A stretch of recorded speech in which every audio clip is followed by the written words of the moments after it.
Bab 481. David terus tinggal di ibu kota selama beberapa hari.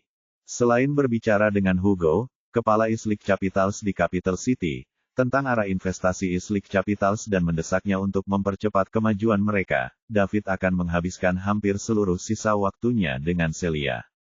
Blue Enchantress juga diam-diam melindungi Celia, tetapi begitu David muncul, dia akan menghilang secara otomatis. Pada hari ini, David sedang makan dengan Celia ketika dia menerima beberapa pesan yang menarik perhatiannya. Bocah bernama Sawyer, yang mengajak teman-teman sekelasnya ke penthouse David untuk ulang tahunnya belum lama ini, baru saja kembali ke kampus. Dia hanya dikurung selama beberapa hari karena kejahatannya tidak melibatkan pencurian barang berharga dan dia juga masih mahasiswa. Tentu saja, David juga tidak ingin melakukan apapun padanya. Dia hanya ingin memberi Sawyer pelajaran kecil. Dia bisa dengan mudah membuat Sawyer tinggal di balik jeruji besi selama beberapa tahun hanya dengan mengklaim bahwa dia kehilangan sesuatu yang bernilai puluhan ribu dolar. Namun, menurut pengamatannya, anak ini tidak akan tinggal diam. Begitu dia kembali ke kampus dan menemukan bahwa seluruh kampus membicarakannya, orang seperti itu yang menghargai martabatnya lebih dari apapun tidak akan pernah menerima kenyataan. David juga khawatir bahwa Sawyer akan melakukan sesuatu yang drastis, jadi dia dengan cepat mengirim pesan individu untuk meminta siswa lebih memperhatikan Sawyer, dan jika ada keadaan darurat, mereka harus segera memberitahunya. Tepat setelah mengirim pesan, dia menerima panggilan telepon dari nomor yang tidak dikenal. David melihat nomor itu. Saya tidak tahu nomor ini. Namun, dia tetap menjawab. Halo, apakah kamu David Liddell? Sebuah suara wanita bertanya. Ya, saya David. Bolehkah saya bertanya siapa Anda? Petik 2. Saya Elsa. Apakah Anda melupakan saya? Kamu bilang kamu akan menulis lagu untukku tapi itu sudah lama sekali dan belum selesai, tanya Elsa. Daud tercengang. Dia ingat siapa orang ini. Dia memang mengatakan ini padanya saat itu, tapi dia hanya bersikap sopan. Dia tidak berharap dia menganggap ini serius. Wanita ini terlahir sebagai sosialis. Halo, Nona Winters. Saya belum bebas baru-baru ini, jadi saya hanya akan menulis lagu untuk Anda ketika saya punya waktu, kata David. Kapan kamu punya waktu? Aku sudah menunggu selama ini. Saya akan segera merilis album baru dan saya telah merekam lagu-lagu lainnya. Yang saya butuhkan sekarang adalah judul lagu, kata Elsa. Nona Winters, saya rasa Anda tidak perlu menunggu. Aku takut aku akan mengecewakanmu. Kemampuan saya menulis lagu hanya rata-rata, dan dengan identitas Anda, selama Anda mengatakan sesuatu, saya yakin banyak penulis lagu dan komposer yang hebat akan bersedia menulis untuk Anda. Tidak, aku hanya ingin lagumu. Menurutku tulisanmu bagus. Bagaimana kalau 10 hari? Saya akan menelepon Anda lagi dalam 10 hari. Itu diselesaikan kemudian. Aku akan menunggu kabar baikmu. Sampai jumpa. Elsa menutup telepon tanpa menunggu David berbicara. David terdiam ketika mendengar nada sambung di telepon. Apa yang salah? Daud, Celia bertanya, mendongak. Tidak apa. Ini dari Empress Elsa Winters. Ingat bagaimana saya dengan santai berjanji padanya bahwa saya akan menulis lagu untuknya yang terakhir kali. Sekarang dia bilang dia akan merilis album dan dia ingin menggunakan lagu yang saya tulis sebagai judul lagunya. Betulkah? Celia meletakkan garpu dan bertanya dengan penuh semangat sambil menatap David. Kenapa kamu begitu bersemangat? Tanya David bingung. Saya suka Elsa, jadi tentu saja, saya senang bisa mendengarnya menyanyikan lagu yang Anda tulis. Saya belum mulai menulis, kata David, merasa sedikit tidak berdaya. Cepat kalau begitu. Nanti kalau sudah rilis pasti banyak yang beli untuk kenang-kenangan, kata Celia girang. Baiklah, aku akan meluangkan waktu untuk menulisnya. Saat David dan Celia mendiskusikan ini, di dalam villa mewah di ibu kota. Elsa baru saja mengakhiri teleponnya dengan David ketika seorang wanita berusia 30-an atau 40-an berkata, Nona, bukankah mudah bagimu untuk meminta sebuah lagu? Jika Anda hanya mengucapkan sepatah kata, Anda akan dapat memilih di antara komposer dan penulis lagu paling luar biasa di dunia. Bab 482. Leah, David tidak lebih buruk dari para penulis lagu dan keterampilan ahli itu. Meskipun dia hanya membuat 2 lagu sejauh ini, keduanya klasik secara instan, dan ditulis sesuai dengan keadaannya saat itu. Meski begitu, perhatianmu tidak begitu berharga, kamu. Oke, Leah, aku mengerti. Kamu tidak harus terus mengingatkanku. David juga bukan orang biasa, dan aku hanya ingin tahu tentang dia. Ya, Bu. Elsa berhenti berbicara. Dia memikirkan 2 interaksi yang dia lakukan sebelumnya dengan David. Kemudian, dia juga menyelidiki David karena penasaran. Namun, dia hanya bisa menemukan beberapa informasi yang dangkal. Dia tidak bisa mendapatkan detail apapun, tidak peduli seberapa keras dia terlihat, yang agak aneh. Selain itu, melalui interaksinya di dalamnya, dia juga bisa merasakan bahwa David bukanlah orang yang sederhana. Wanita adalah makhluk yang ingin tahu. Selain itu, dengan status Elsa saat ini, tidak banyak hal yang bisa membuat penasaran lagi. Begitu sesuatu menggelitik minatnya, dia harus menyelesaikan rasa ingin tahunya. David kembali ke sebuah rumah di ibu kota. Karena Celia sangat menyukai Elsa, maka aku akan menulis lagu. David mulai mencari profil Elsa di web. Dia perlu menulis lagu berdasarkan genre Elsa sebelumnya. Kalau tidak, jika dia menulis balada untuk seseorang yang melakukan hip-hop, itu akan terasa sedikit tidak sesuai. Elsa Winters, permaisuri lagu-lagu cinta. Dia memulai debutnya hampir 10 tahun yang lalu, dan dia berusia 30 tahun ini. Dia tidak dianggap muda lagi, dan ketika dia melihat daftar lagu yang dia bawakan sebelumnya, dia melihat bahwa semuanya adalah balada yang dalam. Sepertinya dia belum mencoba gaya lain. Oleh karena itu, David tahu apa yang harus dilakukan sekarang. Kalau begitu, mari kita mulai menulis. Sawyer sedang dalam suasana hati yang buruk hari ini. Meskipun dia siap secara mental, dia masih merasakan wajahnya terbakar ketika dia merasakan dan melakukan penghinaan yang tak terhitung banyaknya ketika dia kembali ke kampus. Saat ia memasuki kelas, "Hei, bukankah itu Sawyer, anak super kaya dari universitas kita? Kapan kamu akan membawa kami ke mansionmu? Ya, bawa kami ke sana agar kami bisa melihatnya. Namun, Anda harus menemukan waktu yang tepat. Jika tidak, saya akan sangat khawatir ketika pemiliknya kembali lagi." Haha, anak dari keluarga kaya. Ibu adalah CEO dari perusahaan yang terdaftar. Dia hanya pembantu rumah tangga yang membersihkan rumah. Sungguh berjemur. Akui saja jika Anda miskin. Mengapa dia ingin membayangkan pura kaya? Saat ini, seluruh universitas tahu tentang itu. Jika aku jadi dia, aku akan melompat dari gedung.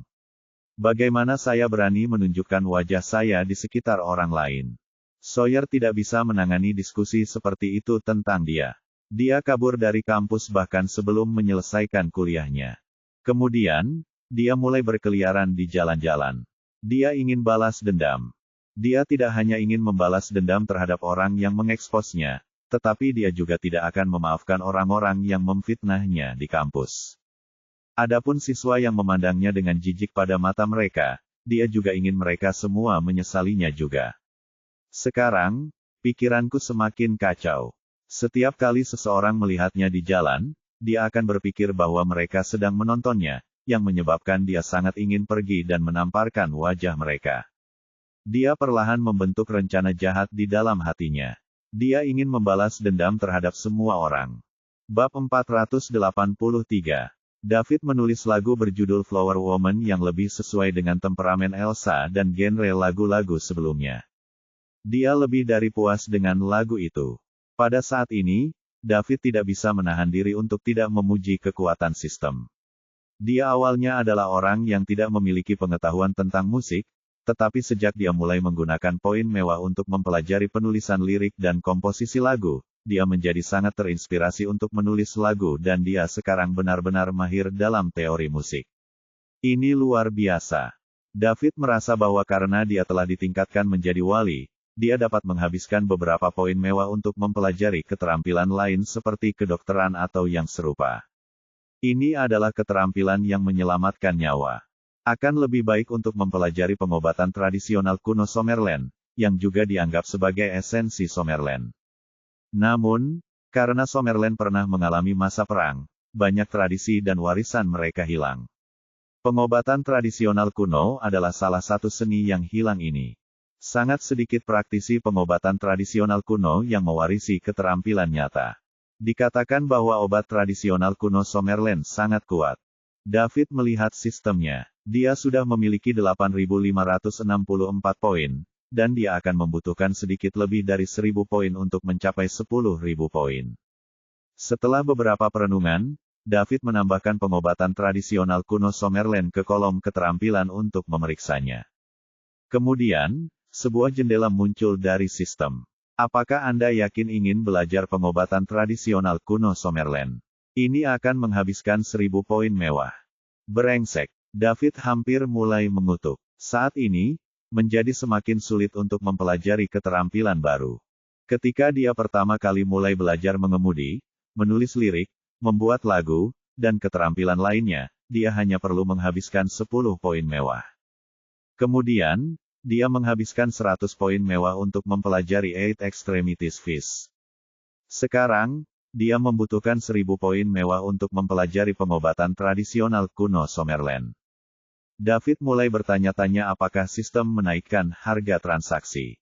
Awalnya, dia tidak memiliki banyak poin mewah, sehingga sistem tidak meminta banyak.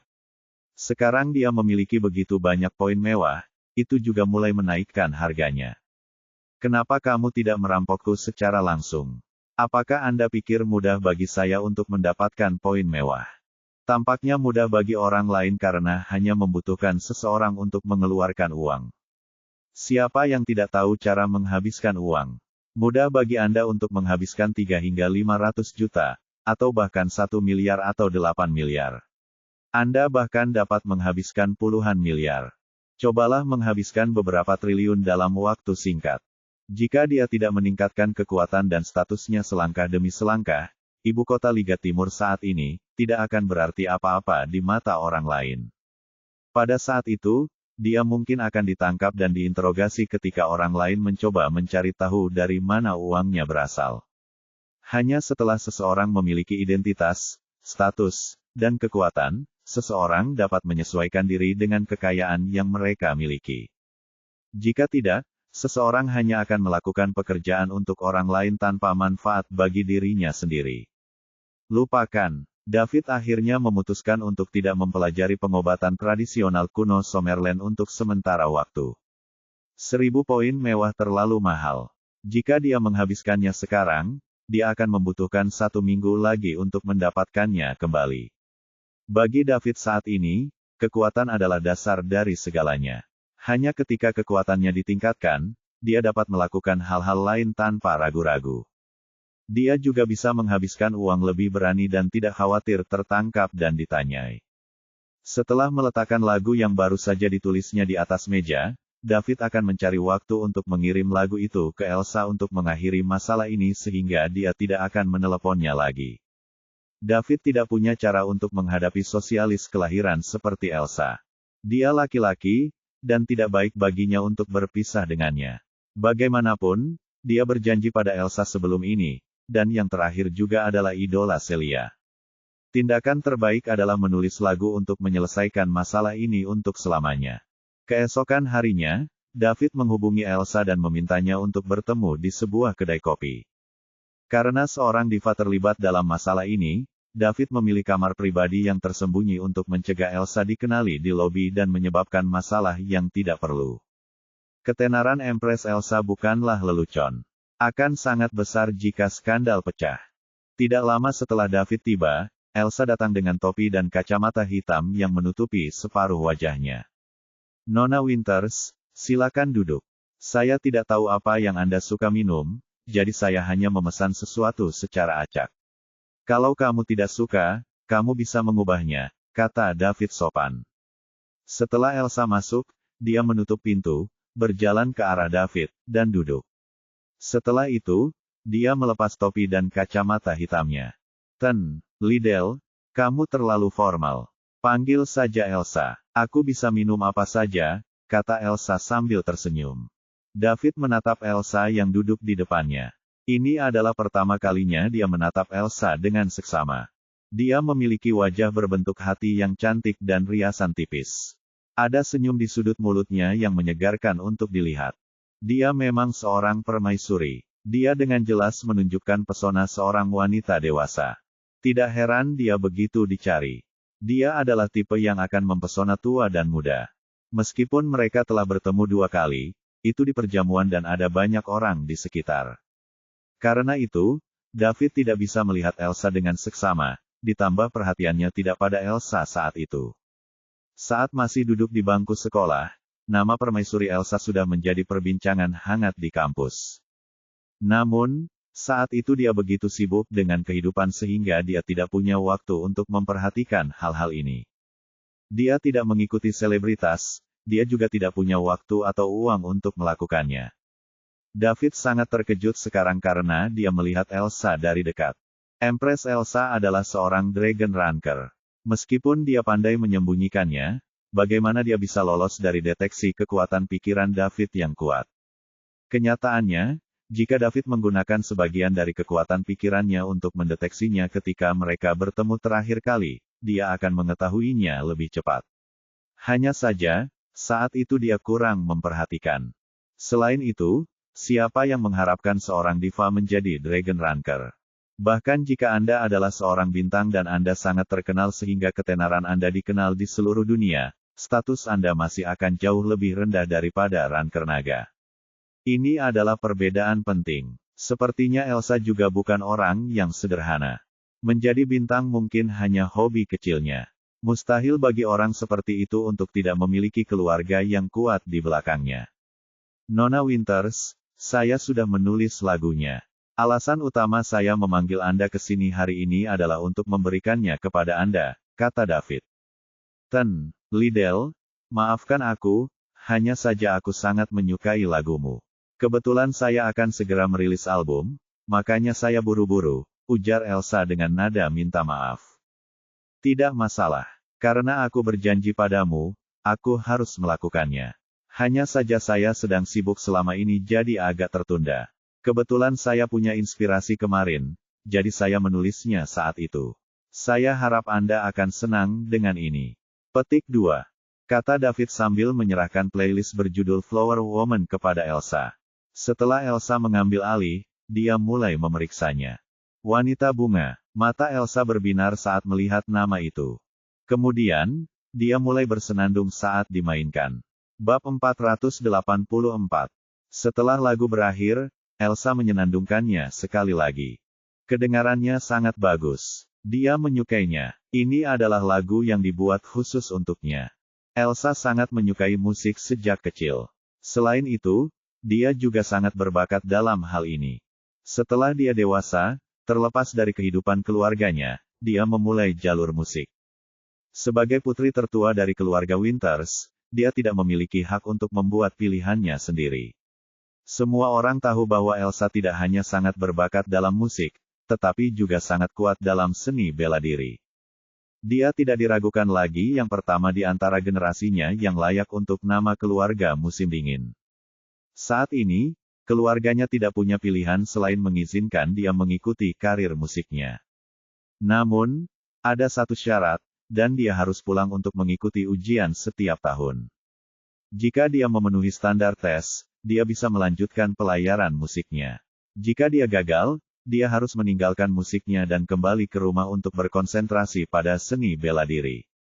Dalam 10 tahun terakhir, Elsa berhasil melampaui semua harapan untuk ujian. Dengan dukungan keluarganya, karir musiknya secara alami mulus. Semua yang disebut bos dan investor yang tidak tahu tentang latar belakang dan memiliki ide yang tidak diinginkan tentang dia semuanya akan hancur tanpa alasan. Seiring berjalannya waktu, Elsa menjadi angin segar di industri hiburan. Pada dasarnya, dialah yang akan memilih lagu dan pertunjukannya. Tidak ada yang berani memaksanya melakukan apapun. Keluarga Winters bahkan membeli perusahaan tempat dia berada sekarang. Elsa menyukai lagu Woman Flower. Lirik dan musiknya semuanya terbaik, dan yang paling penting adalah mereka cocok dengan temperamen dan gaya penampilan. Dia pasti benar tentang David. Liddell, terima kasih. Aku sangat mencintai lagu ini. Bagus kalau Anda menyukainya, Nona Winters. Benar, setelah album Anda dirilis, dapatkah Anda memberi saya beberapa album yang Anda tanda tangani? Pacar saya menyukai lagu-lagu Anda dan dia menginginkannya sebagai kenang-kenangan. Saja tentu, saya akan mengirimkannya kepada Anda sekaligus. Petik 2. Terima kasih. Keduanya kemudian mulai membahas tentang beberapa topik seputar musik. Saat ini, David adalah seorang ahli dalam musik. Tidak peduli topik apa itu, dia bisa disimpulkan dengan gembira dengan Elsa. Elsa juga semakin tertarik dengan pria yang tahu banyak tentang teori musik di usia muda ini. Dari yang dia tahu, David sama sekali tidak belajar musik di sekolah. Tepat ketika David hendak memikirkan alasan untuk pergi, teleponnya berdering. David mengambilnya dan melihatnya. Itu dari salah satu teman sekelas Sawyer, jadi dia dengan cepat menjawab telepon. Bos, ini Sawyer. Dia meracuni makanan di kantin dan meracuni ratusan orang di kampus. Sekarang dia menyandera Zoe di atap dan dia akan melompat dari gedung bersamanya. Sebuah suara wanita berkata dengan gugup di telepon. Apa? Daud terkejut. Ratusan orang diracuni. Bagaimana mungkin? Bukankah mereka sedang istirahat sekarang? Bukankah kamu sedang istirahat sekarang? Apakah tidak ada istirahat untuk kampusmu? David bertanya. Yah, kampus kami beberapa menghubungi lokasi syuting film, dan setelah beberapa hari, mereka akan datang ke sini untuk memilih beberapa karakter dari kalangan pelajar di sini. Para siswa di sini tidak mau melewatkan kesempatan ini, jadi kebanyakan dari mereka masih berkeliaran. Oleh karena itu, universitas memutuskan untuk melanjutkan kelas. Baiklah, jangan panik dulu. Aku akan datang sekarang. Setelah David mengatakan itu, dia menutup telepon. Kemudian, dia berkata kepada Elsa, Nona Winters, saya mengalami keadaan darurat dan saya harus pergi sekarang. Mari kita bicara ketika kita punya waktu. Baiklah, silakan jika Anda sibuk, Tuan Liddell. Elsa tahu bahwa David sedang terburu-buru. David kemudian masuk ke Universitas Multimedia. Ratusan orang keracunan. Ini merepotkan. Bab 485. Kecurigaannya benar. Anak bernama Sawyer ini adalah seorang sosiopat. Dia seharusnya tidak baik pada awalnya atau memberikan kesempatan untuk berubah. Saat ini, dia hanya bisa berharap bahwa semua orang tidak diracuni terlalu parah. Jika tidak, dia akan bertanggung jawab atas masalah ini. Meskipun dia sebenarnya tidak bersalah karena dia tidak dapat dimintai pertanggungjawaban di penghujung hari, jika puluhan orang meninggal, dia mungkin tidak akan bisa tidur nyenyak selama sisa hidupnya. Dia bisa berhenti lagi karena masalah telah meningkat ke tahap ini. Begitu dia tiba di pintu masuk Universitas Multimedia, dia melihat ambulans yang tak terhitung jumlahnya keluar dari kampus. Kebanyakan dari mereka membawa siswa dan guru yang keracunan ke rumah sakit. Ada beberapa mobil polisi yang diparkir di parkiran juga. Pintu masuk Universitas Multimedia telah ditutup dan kemungkinan besar mereka mencegah orang masuk. Banyak wartawan dari saluran yang berbeda dihentikan di luar gerbang. David memarkir mobilnya di pinggir jalan. Kemudian, dia menemukan tempat tersembunyi dan melihat sekelilingnya untuk memastikan tidak ada yang memperhatikannya. Setelah itu, ia terjun ke kampus Universitas Multimedia. Setelah dia memasuki kampus, David mengikuti suara-suara itu. Segera dia melihat sosok dua berdiri di atas blok pengajaran. Sementara itu, ribuan guru dan siswa mengerumuni bagian bawah blok. Ada beberapa petugas pemadam kebakaran dan polisi di sekitar juga. David mendekat dan berdiri di bawah untuk melihat dua orang di atap. Salah satunya adalah Sawyer dan yang lainnya adalah gadis manis yang diingat David, bernama Zoe. Pada saat ini, Sawyer sedang berdiri di tepi lantai atas, dengan tepi gedung hanya satu langkah di belakangnya. Dia memiliki leher Zoe di tangan kirinya dan belati di tangan kanannya. Saat ini, seharusnya ada negosiator di atap yang berbicara dengan Sawyer. Sawyer tampaknya sangat emosional. Dia masih mundur dan salah satu kakinya sudah keluar dari gedung, menyebabkan ribuan guru dan siswa di bawah berteriak. Namun, Sawyer menarik kakinya lagi. David ingin naik untuk melihatnya, tetapi dia khawatir Sawyer akan melompat turun bersama gadis itu saat dia sedang berjalan ke atas. Karena itu, dia pikir dia harus menunggu di sini. Jika mereka jatuh, dia masih bisa menyelamatkan mereka. Meskipun Sawyer harus mati 1000 kematian, gadis itu tidak bersalah. Adegan itu kacau, dan semua orang berdiskusi di antara mereka sendiri. Tidak akan sayang jika Sawyer mati. Dia meracuni begitu banyak teman sekelas dan guru yang makan di kafetaria. Saya ingin tahu bagaimana keadaan mereka sekarang. Dua siswa di depan David sedang berbicara. Mereka seharusnya baik-baik saja kan? Menurut Anda mengapa Sawyer melakukan ini? Apakah karena dia mengejar Zoe dan ditolak? Apakah itu sebabnya dia ingin membalas dendam pada semua guru dan siswa di kampus? Petik 2. Kamu tidak tahu. Apa yang harus saya ketahui? Saya pulang ke rumah beberapa hari yang lalu dan saya baru kembali hari ini untuk mempersiapkan diri untuk casting. Tidak heran kamu tidak tahu, itu ada di seluruh kampus akhir-akhir ini. Sawyer selalu menonjolkan citra anak orang kaya di kampus sejak ia sering memposting mobil mewah dan rumah mewah di media sosialnya. Namun, itu semua palsu. Dia sebenarnya hanya orang miskin. Katakan padaku apa yang terjadi. Buru-buru, siswa itu juga menunjukkan minat yang besar ketika dia mendengar gosip semacam ini. Saya pikir itu adalah hari ulang tahun Sawyer beberapa hari yang lalu, jadi dia membawa beberapa teman sekelasnya ke rumahnya di area perumahan Sky Court tidak jauh dari sekolah. Ini memang rumah kelas 1 dengan nilai unit lebih dari 100 juta. Namun, di tengah pesta, pemilik rumah kembali. Setelah beberapa penyelidikan, ditemukan bahwa Ibu Sawyer adalah pembantu rumah tangga dari perusahaan rumah tangga dan Sawyer mendapatkan kunci dari ibunya, dipercayakan ke rumah orang lain, dan memberitahu semua orang bahwa itu miliknya. Betulkah? Sungguh gila. Sawyer sangat aneh. Dia bukan hanya orang aneh. Saya pikir dia memiliki beberapa sekrup longgar. Pada akhirnya, pemilik rumah bahkan tidak mengejar masalah ini, sehingga Sawyer hanya dikurung selama beberapa hari. Namun, saat dia dibebaskan, dia melakukan ini. Katakan, apakah ini sesuatu yang bisa dilakukan orang normal? Itu pasti karena semua orang mengetahui identitas aslinya setelah dia kembali. Dia tidak bisa mempertahankan citra anak kayanya sehingga pada akhirnya, dia ingin membalas dendam pada semua orang. Dia tipe orang ekstrim yang harus dikurung selamanya. Dia seharusnya tidak pernah dibiarkan. Dia meracuni begitu banyak orang kali ini. Jika dia tidak mati, saya pikir dia bahkan tidak akan tersisa dalam kehidupan selanjutnya. David menguping pembicaraan mereka, tapi matanya sekilas pada dua orang di atap. Jika mereka jatuh dari gedung, dia akan menyelamatkan mereka bahkan jika dia harus mengekspos kekuasaan. Bab 486. David berada di bawah gedung, menatap dua orang di atap. Pada saat ini, sejumlah besar orang datang melalui gerbang kampus. Tapi jalan, orang tua Sawyer ada di sini, biarkan mereka naik untuk berbicara di sana. Semua orang menyerah saat beberapa petugas polisi mengungsi ke atas bersama orang tua Sawyer. David memandang orang-orang yang naik. Jika orang tua Sawyer naik saat ini, mereka mungkin akan lebih memicu Sawyer karena orang-orang yang paling tidak ingin dilihat Sawyer saat ini adalah orang tuanya.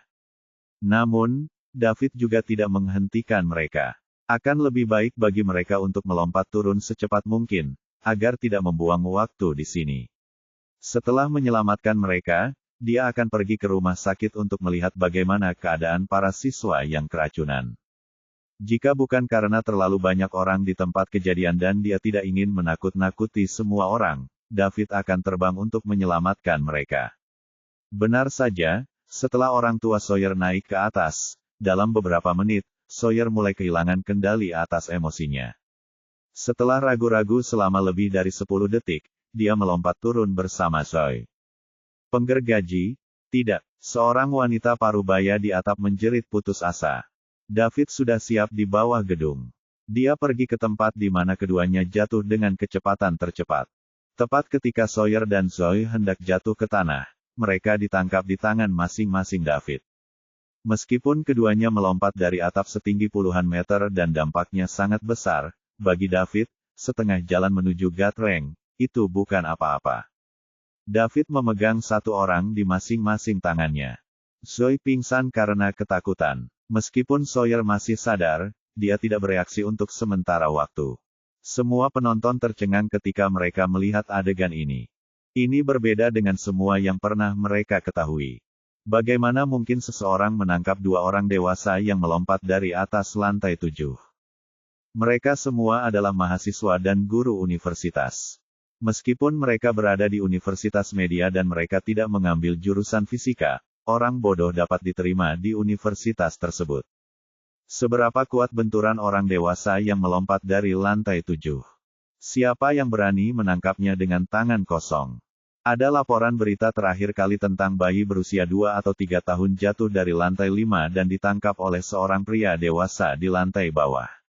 Pada akhirnya, pria itu terkilir menangkap bayi itu.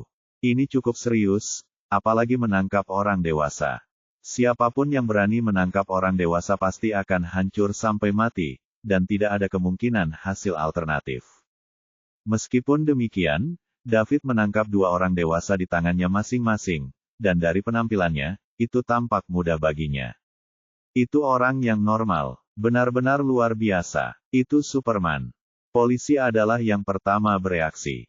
Mereka buru-buru melangkah maju dan menjatuhkan Sawyer ke tanah sebelum memborgolnya. Sawyer sekarang menjadi tersangka utama kejahatan serius. Meracuni ratusan orang di kampus adalah kejahatan. Sawyer tidak melawan sama sekali. Dia mungkin belum sadar atau dia bisa merasa seperti dia sudah mati. Setelah ini, dua staf medis melangkah maju dan mengambil Zoe dari tangan David sebelum menempatkan di atas tandu dan membawanya pergi. Terima kasih banyak. Apakah kamu baik-baik saja? Seorang petugas polisi memandang David dan bertanya. Ini adalah pertama kalinya dia mengalami hal seperti itu setelah menjadi petugas polisi selama bertahun-tahun. Meski begitu, yang jelas, tingkat penerimaannya jauh lebih tinggi daripada para siswa ini. Saya baik-baik saja. Saya banyak berolahraga sehingga saya dalam kondisi yang baik, kata David sambil tersenyum. Pada saat yang sama, dia menggerakkan tangannya beberapa kali untuk menunjukkannya. Petugas polisi itu mengamati David dengan cermat dan menyadari bahwa dia memang baik-baik saja. Dia menepuk pundak David dan berkata, "Anak muda, kamu tidak buruk. Anda sangat berbakat, tetapi kali lain, Anda harus memperhatikan keselamatan Anda sendiri dan hanya membantu orang lain sambil memastikan keselamatan Anda sendiri." Petik 2. Bab 487. Saya mengerti. Petugas, saya ingin bertanya apa yang terjadi dengan guru dan siswa yang diracuni. Apakah nyawa mereka dalam bahaya? David bertanya. Apa yang paling dia khawatirkan saat ini adalah orang-orang yang diracuni ini. Aku tidak yakin, tapi sepertinya mereka dalam kondisi yang cukup serius. Banyak orang sudah dalam keadaan koma ketika mereka dikirim ke rumah sakit. Saya tidak tahu secara spesifik, jadi kami harus menunggu kabar dari rumah sakit. Di rumah sakit mana mereka berada? David bertanya lagi. Karena ada begitu banyak orang, satu rumah sakit tidak dapat menangani semuanya sehingga mereka berada di rumah sakit Champion, rumah sakit Deux, dan rumah sakit Res. Terima kasih, petugas. Nak, kamu belum lulus, kan? Ya, aku akan segera menjadi senior. Apa yang akan kamu lakukan setelah lulus? Aku belum memikirkannya. Jika Anda ingin bekerja di bidang pekerjaan saya setelah lulus, Anda bisa datang kepada saya. Anda sangat berbakat dan saya sangat optimis tentang Anda. Petugas polisi menepuk pundak David lagi. Dia sangat optimis tentang David. Penampilan David barusan adalah sebagai orang yang berbakat. Jika dia bisa mendapatkan David untuk bergabung dengannya dan mengolahnya, David mungkin memiliki masa depan yang menjanjikan. Terima kasih, petugas. Saya akan datang kepada Anda jika saya membutuhkannya. Tim, diberhentikan. Petugas polisi berteriak. Kemudian, dia pergi dengan bawahannya dan Sawyer. Dia terburu-buru untuk kembali menginterogasi Sawyer untuk melihat jenis racun apa yang dia gunakan, dari mana dia mendapatkannya, dan apa motif keracunannya. Namun, tidak peduli apa hasilnya, kehidupan Sawyer hancur. Adapun apakah dia akan mendapatkan hukuman penjara seumur hidup atau hukuman mati, itu tergantung pada apakah salah satu dari korban ini meninggal. Akan sangat bagus jika mereka diselamatkan, tetapi saat seseorang meninggal karena keracunan, Sawyer yang tidak mati karena jatuh akan dianggap sebagai penundaan kematiannya yang tak terhindarkan. Begitu polisi pergi, suasana langsung heboh. Sial, pahlawan, kamu terlalu luar biasa. Bagaimana Anda melakukannya? Apakah Anda bisa mengajari saya? Pahlawan, izinkan aku untuk memujamu. Kamu akan menjadi tuanku mulai hari ini. Pahlawan, aku ingin kamu menjadi tuanku juga. Pahlawan, aku ingin kamu menjadi tuanku juga. Mahasiswa yang tak terhitung jumlahnya dari Universitas Multimedia berkumpul di sekitar David dan meminta David untuk menjadi tuan mereka. David terlalu luar biasa barusan. Dia baru saja menangkap 2 orang dewasa yang melompat dari lantai 7 dengan tangan kosong. Meski begitu, tidak ada yang terjadi padanya. Menguasai. Dia pasti seorang master. Beruntung, para reporter dari berbagai saluran media dihentikan di luar gerbang. Jika adegan itu ditangkap oleh mereka dan disiarkan atau diunggah ke internet, akan sulit bagi David untuk menghindari viral. Ketika dia melihat banyak siswa mengelilinginya, David tidak punya pilihan. Dia hanya bisa menggunakan sebagian kekuatannya untuk melarikan diri dengan cepat. Jika tidak, akan sulit baginya untuk melarikan diri jika dia terjebak. Di mana pahlawannya? Kenapa dia menghilang? Siswa pertama yang sampai ke tempat David sebelumnya berdiri bertanya. Para siswa yang berkerumun mulai melihat juga. Di mana dia? Sial, dia menghilang. Bagaimana mungkin? Begitu banyak mata tertuju padanya. Apakah kita benar-benar menemukan seorang master? Dia bahkan lebih menakjubkan daripada karakter dalam novel seni bela diri. Dia tiba-tiba menghilang ketika begitu banyak orang memperhatikannya. Pergi temukan di mana dia berada. Aku ingin dia sebagai tuanku. Saya juga ingin menjadi master. Saya ingin menjadi ksatria. Petik 2. Aku harus menjadikannya tuanku. Aku ingin menjadi pahlawan pengembara. Adegan itu sangat kacau dan semua orang mencari David. Namun, sekarang, David sudah masuk ke mobilnya dan mengemudi ke rumah sakit Champion. Bab 488. David berkendara ke rumah sakit Capital City Champion. Pintu masuk rumah sakit juga sangat ramai saat ini. Wartawan dan penonton yang tak terhitung jumlahnya memadati pintu menunggu hasilnya ketika puluhan penjaga keamanan memblokir mereka. Ratusan mahasiswa Universitas Multimedia telah diracuni. Ini adalah acara besar, karena itu semua orang ingin mendapatkan informasi secara langsung. David sekali lagi menemukan tempat tersembunyi dan langsung menuju ke lantai 2. Setelah lama mencari di rumah sakit, dia akhirnya menemukan tempat di mana para siswa yang keracunan itu berada. Pada saat ini, para dekan, profesor, dan pakar rumah sakit Capital City Champion berkumpul untuk pertemuan. Mereka diberi pengarahan oleh Otto Swanson, wakil kepala Departemen Kesehatan di ibu kota. Ratusan siswa telah diracuni. Jika mereka gagal menangani kasus besar seperti itu dengan baik, itu akan menyebabkan kesehatan sosial dan orang-orang ini akan bertanggung jawab. Dean Griffin, kamu harus menjamin keselamatan para siswa. Saya tidak peduli metode apa yang Anda gunakan. Petik 2. Tentu saja, Wakil Kepala Swanson, yakinlah, kami akan mencoba yang terbaik, kata Dean Griffin sambil menyeka keringat di dahinya. Jangan coba-coba, harus, kata Otto lagi dengan nada lebih serius. Tentu saja, kami akan melakukannya. Oke, ayo kita lihat para siswa, kata Otto. Wakil Kepala Swanson, apakah Anda menangkap siswa yang meracuni semua orang? Tanya Dekan Griffin. Saya baru saja mendapat kabar bahwa dia sudah ditangkap, kata Otto. Tanyakan padanya jenis racun apa yang dia gunakan. Kami akan dapat meresepkan obat yang tepat jika kami tahu racun apa yang dia gunakan. Mereka tidak mendapatkan apa-apa darinya. Pelaku telah kehilangan akal sehatnya dan dia menolak untuk mengatakan apa-apa. Tidak ada yang bisa kita lakukan. Apa? Apa yang harus kita lakukan? Jika kita tidak dapat menentukan racunnya, kita hanya dapat menjalankan daftar periksa yang akan memakan waktu lebih lama. Semakin lama kita ambil, semakin berbahaya bagi para korban, kata Dean Griffin cemas. Periksa daftar periksa sekaligus. Saya akan mendesak mereka lagi untuk melihat apakah mereka bisa mendapatkan sesuatu. kata Otto. Ya, Dean Griffin dan profesor serta pakar lainnya dengan cepat meninggalkan ruang rapat. Setelah itu, Otto mondar-mandir di ruang rapat. Pada saat ini, dia lebih cemas daripada orang lain. Setelah beberapa perenungan, ia memutuskan untuk pergi menemui para korban secara langsung. David berbicara dengan banyak dokter dan perawat di tempat kejadian, tetapi mereka tidak mengetahui apa yang dilakukan para korban diracuni. Jadi, mereka hanya bisa melakukan beberapa pengobatan konvensional.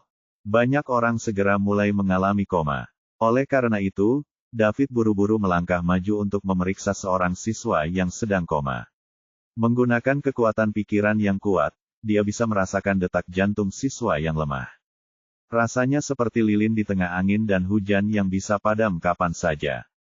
Ini buruk. Kamu siapa? Apa yang kamu lakukan di sini? David menoleh, tepat pada waktunya untuk melihat Dean Griffin tiba bersama sekelompok ahli dan profesor. Aku adalah teman sekelas mereka. Rektor meminta saya untuk memeriksa situasi semua orang, jawab David. Omong kosong, keluar sekarang. Kami akan memberi tahu universitas Anda ketika hasilnya keluar. Kanselir Anda juga salah satu yang harus disalahkan. Ini hari libur jadi mengapa kelas masih berlangsung? Hebatnya, kehidupan semua orang sekarang sulit, keluh Dean Griffin. Saya seorang mahasiswa kedokteran jadi saya bisa membantu, kata David. Kamu belajar kedokteran? Yah, saya tahu obat tradisional yang diturunkan dari generasi ke generasi di keluarga saya. Petik 2, Baiklah, kamu bisa tinggal dan membantu. Terima kasih dokter. Itu dekan, kata seseorang di sebelahnya. Terima kasih, dekan. Dean Griffin mengabaikan David dan mulai melihat gejala semua orang. Para profesor dan ahli di belakangnya juga mulai berhamburan dan mengamati gejala para korban. Dean, berita buruk. Detak jantung korban ini sangat lemah. Saya tidak berpikir dia akan bisa bertahan lebih lama lagi. Dean Griffin, para ahli, dan para profesor pendakian. David mengikuti di belakang mereka juga. Setelah beberapa pemeriksaan, katakan apa pendapatmu, kata Dean Griffin. Dean, kami tidak bisa memastikan apa itu racun, jadi kami tidak bisa memberikan pendapat kami. Ya, dekan, masih belum ada kabar dari laboratorium. Terlalu banyak racun yang dapat menyebabkan gejala seperti ini dan kami tidak berani memberikan izin sembarangan. Jika kita melakukan kesalahan, itu akan berakibat fatal. Apa yang dimaksud lab, Dean? Itu masih belum terkonfirmasi dan mereka masih menyelidikinya, jawab seseorang di sebelahnya. Semuanya, Anda baru saja mendengar apa yang dikatakan Wakil Kepala Swanson, kan? Kita harus menjamin keselamatan para siswa, jika tidak, semua orang akan mengalami kesulitan di masa depan. Para ahli dan profesor saling memandang, merasa sedikit tidak berdaya. David menyaksikan dari belakang ketika para profesor top di rumah sakit ini berjuang untuk menemukan solusi. Tidak ada yang bisa mereka lakukan. Dia tidak bisa hanya berdiam diri dan melihat murid-murid ini mati. Dia melihat 8.678 poin mewah di panel sistemnya sebelum menggertakkan giginya dan menutup matanya. Kemudian, dia menambahkan pengobatan tradisional kuno Summerland ke kolom keterampilan. Segera, jendela pop-up muncul. Apakah Anda yakin ingin mempelajari pengobatan tradisional kuno Summerland? Ini akan menghabiskan 1000 poin mewah. Mengonfirmasi. David mengklik tanpa ragu-ragu. Poin mewahnya turun dari 8.678 menjadi 7.678. Setelah itu, David merasakan banyak pengetahuan tentang pengobatan tradisional kuno yang memenuhi pikiran, serta metode identifikasi dan fungsi pengobatan dari ramuan yang tak terhitung jumlahnya. Selain itu, ia juga mempelajari efek obat apa yang akan dihasilkan oleh kombinasi berbagai herbal. Beberapa digunakan untuk penyembuhan sementara beberapa kombinasi berbahaya. Namun, dia sepertinya tidak memiliki identifikasi racun klinis. Dia hanya tahu bagaimana membedakan beberapa gejala sederhana. Apa ini? Apakah level skillku tidak cukup? David melirik keterampilan pengobatan tradisional Summerland dalam sistem. Benar saja, dia baru level pemula pada skill ini. CKK. Petik 1. David tidak bisa menahan diri untuk tidak mengutuk saat ini. Dia menghabiskan 1000 poin mewah hanya untuk mendapatkan skill entry level. David tidak punya pilihan selain meningkatkannya. Apakah Anda yakin ingin meningkatkan pengobatan tradisional kuno Summerland? Peningkatan ini akan menghabiskan 1000 poin mewah. 1000 poin mewah lainnya. Kenapa kamu tidak bertengkar denganku saja? Saat David memarahi, dia mengklik tombol mengonfirmasi. Dia mengkonsumsi 1000 poin mewah lainnya. Poin mewahnya turun dari 7.678 poin menjadi 6.678 poin. Hati David sangat sakit saat melihat poin-poin mewah yang dia habiskan. Keahlian tradisional kuno Summerland pada sistem panel telah ditingkatkan dari level pengobatan masuk ke pakar.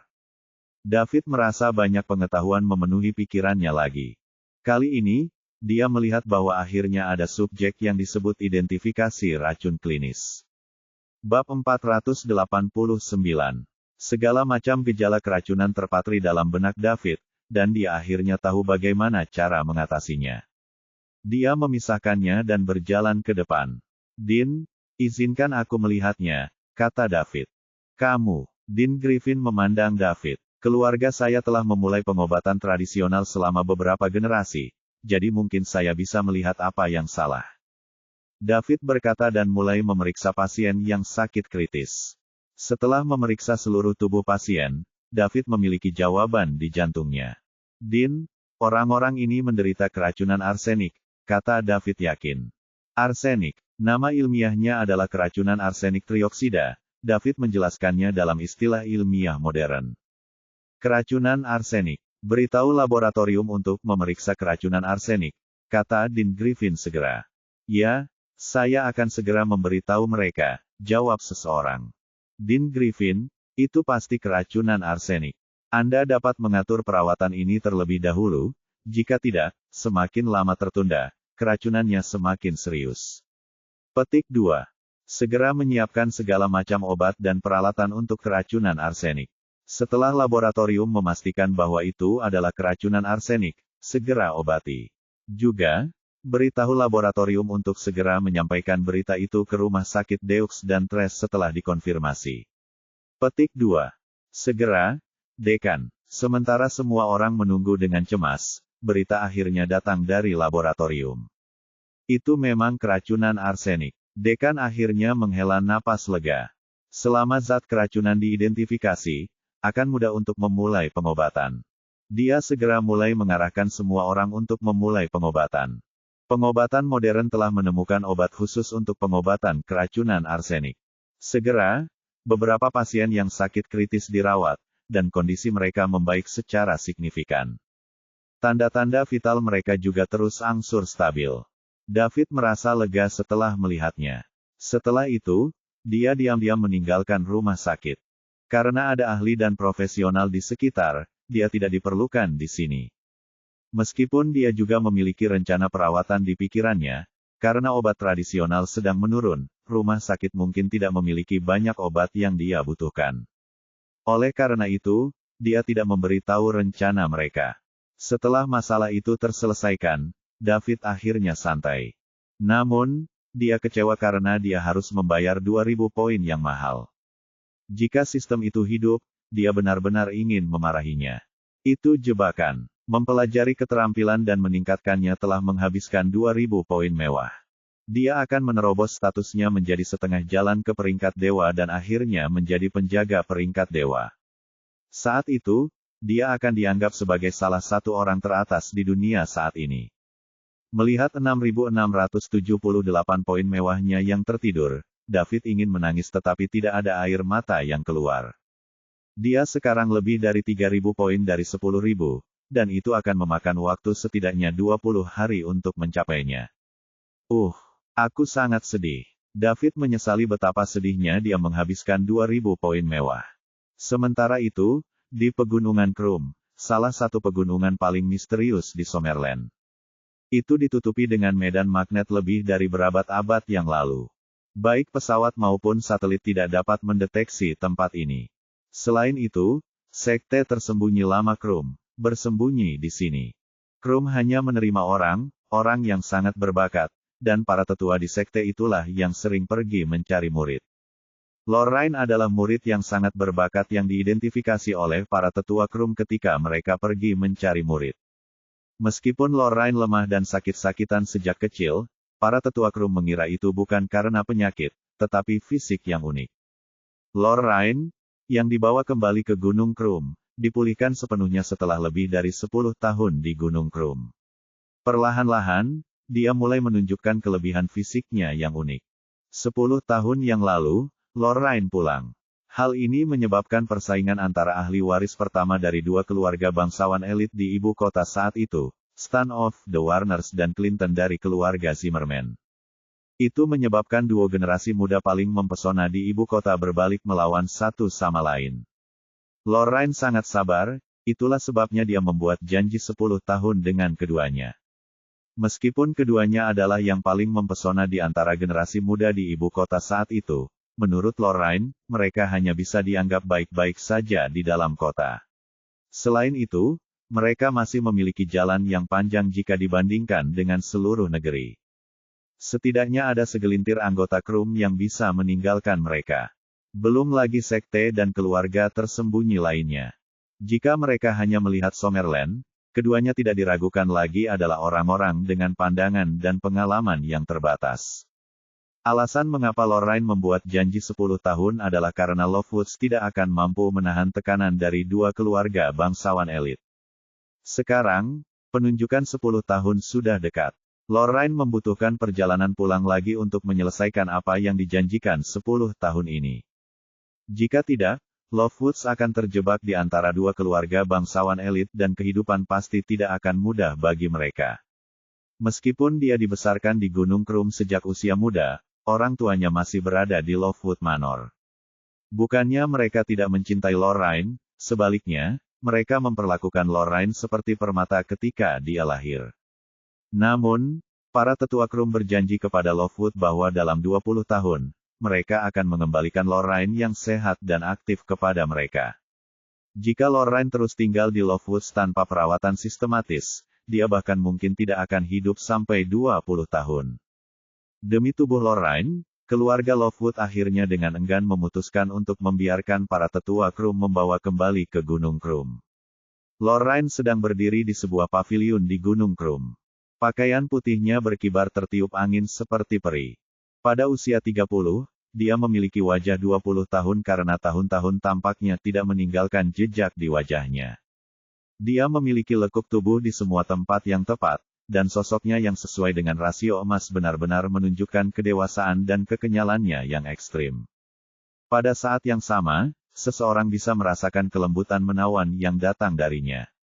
Kulitnya putih dan kenyal. Jika seseorang memperhatikannya dari ketenangan pada saat ini, mereka pasti akan berseru, dia sangat mirip dengan peri yang keluar dari lukisan. Memang benar bahwa semakin padat medan magnet, semakin bisa menunda penuaan. Lorraine memandang Gunung Krum yang seperti negeri ajaib, dan merasa sedikit tersesat. Dia suka di sini dan dia tidak ingin kembali. Namun, dia tidak punya pilihan. Akarnya adalah dengan Lovewoods, jadi dia tidak bisa duduk diam. Ditambah lagi, Corong juga mengatakan bahwa dunia akan berada dalam kekacauan, dan semua sekte dan keluarga akan keluar dari persembunyiannya. Krum tidak terkecuali. Dia harus kembali ke ibu kota, bergabung dengan beberapa keluarga, dan mempersiapkan Krum untuk keluar dari persembunyiannya. Ini adalah tugas yang diberikan kepadanya oleh sekte. Dia juga harus melakukannya dengan sempurna sehingga dia bisa hidup sesuai dengan pemasang gurunya setelah bertahun-tahun. Sementara Lorraine tenggelam dalam pikirannya, sebuah suara terdengar di belakangnya. "Lori, kamu di sini." Bab 490. Ketika Lorraine mendengar suara itu, dia tahu siapa itu tanpa menoleh. Itu adalah seniornya, Fred Is, pria yang dicintai banyak orang. Fred berbeda darinya karena dia bukan murid yang dibawa kembali oleh para tetua Krum. Sebaliknya, ia lahir dan besar di Gunung Krum. Dia tidak hanya terlihat halus dan elegan, tetapi dia juga sangat berbakat. Ditambah lagi, dia memiliki identitas yang mulia. Hanya senior mereka, Grant, yang lebih unggul darinya di Gunung Krum. "Freddy," seru Lorraine lembut, suaranya lembut dan merdu. Fred berdiri di belakang Lorraine, matanya tergila-gila saat melihat punggungnya. Di dalam hatinya, wanita ini adalah hadiah yang diberikan kepadanya oleh surga. Meskipun hadiah ini belum menjadi miliknya, dia percaya bahwa cepat atau lambat, dia akan sepenuhnya memiliki hadiah ini untuk dirinya sendiri, dan tidak ada yang bisa menghentikannya. Bahkan hibah pun tidak. Apakah kamu berpikir untuk pulang, Lori? Fred berjalan di belakangnya dan berkata, ya, saya belum kembali dalam 1 dekade, jadi saya bertanya-tanya tentang apa yang terjadi di rumah. Saya ingin tahu apakah mereka masih ingat bahwa saya ada, kata Lorraine. Jangan khawatir, Lori. Mereka tidak akan melupakan Anda, mereka bahkan mungkin telah menunggu Anda untuk kembali. Jangan khawatir, aku akan selalu bersamamu. Saya sudah meminta izin untuk turun gunung bersamamu, kata Fred. Kau ingin turun gunung bersamaku? Lorraine menoleh dan bertanya pada Fred. Ya, kakekku telah setuju. Fred menatap wajah cantik Lorraine dan berkata dengan sedikit bersemangat. Bukankah Gren ikut denganku? Lorraine bertanya dengan rasa ingin tahu. Gren masih berjalan, tapi aku juga pergi. Kami berdua akan turun gunung bersamamu. Oh, Lorraine tidak berbicara setelah dia menjawab. Kemudian, dia menoleh untuk terus mengamati pemandangan dari jauh yang tampak seperti negeri ajaib. Kabut masih melekat di sekitar pegunungan yang menjulang tinggi dan punggung bukit yang terjal. Fred tidak berbicara lagi saat dia melihat pemandangan bersama Lorraine. Namun, pikirannya bukan pada pemandangan, melainkan pada wanita di sekitarnya. Tidak peduli seberapa menakjubkan pemandangannya, bagaimana bisa dibandingkan dengan wanita di sekitarnya. Awalnya, Fred bukan orang yang seharusnya turun gunung bersamanya, tetapi ketika dia mengetahui bahwa Gren akan pergi, dia pergi ke kakeknya, Norman East. Dia meminta izin kakeknya untuk menemani Lorraine menuruni gunung dan berkata dia ingin melihat dunia luar. Dia tidak bisa meninggalkan Gren sendirian dengan Lorraine. Meskipun ada tetua lain yang mengikuti mereka, itu tetap berbahaya. Menurutnya, Gren adalah kendala terbesarnya ketika datang ke Lorraine. Dia tidak pernah bisa memberi mereka kesempatan untuk menyendiri. Sementara itu, kakeknya, Norman, adalah senior-senior di Krums yang kedua setelah kepala. Setelah Fred terus-menerus mengganggu, kakeknya tidak punya pilihan selain setuju untuk membiarkan dia pergi. Selain itu, menurut Norman, sekte dan keluarga tersembunyi akan segera keluar dari persembunyian dan akan lebih baik bagi Fred untuk pergi lebih awal untuk melihat dan mengalaminya. Freddy, ada berapa sekte seperti kita di dunia ini? Tanya Lorraine. Menurut kakekku, ada beberapa sekte dan keluarga tersembunyi seperti kita. Dia tidak mengatakan berapa banyak, tetapi Krum adalah keberadaan teratas di antara sekte-sekte tersembunyi, kata Fred. Lalu mengapa sekte dan keluarga ini bersembunyi dari dunia? Saya mendengar bahwa itu untuk menghindari bencana. Beberapa dari mereka ingin keluar dan menduduki tempat di dunia ini, tetapi pada dasarnya mereka menghilang dalam debu sejarah. Jadi, sepertinya tetap bersembunyi saat itu memang cara terbaik untuk mempertahankan kekuatan. Petik 2. Jadi, ketika semua orang keluar dari persembunyian kali ini, akankah banyak sekte dan keluarga tersembunyi menghilang ke dalam catatan sejarah? Mungkin, tapi jangan khawatir, Lori. Krum selalu menjadi salah satu kekuatan teratas, dan ini tetap benar dari waktu ke waktu. Kami hanya akan tumbuh lebih kuat dan lebih kuat. Mereka yang menghilang adalah yang lemah.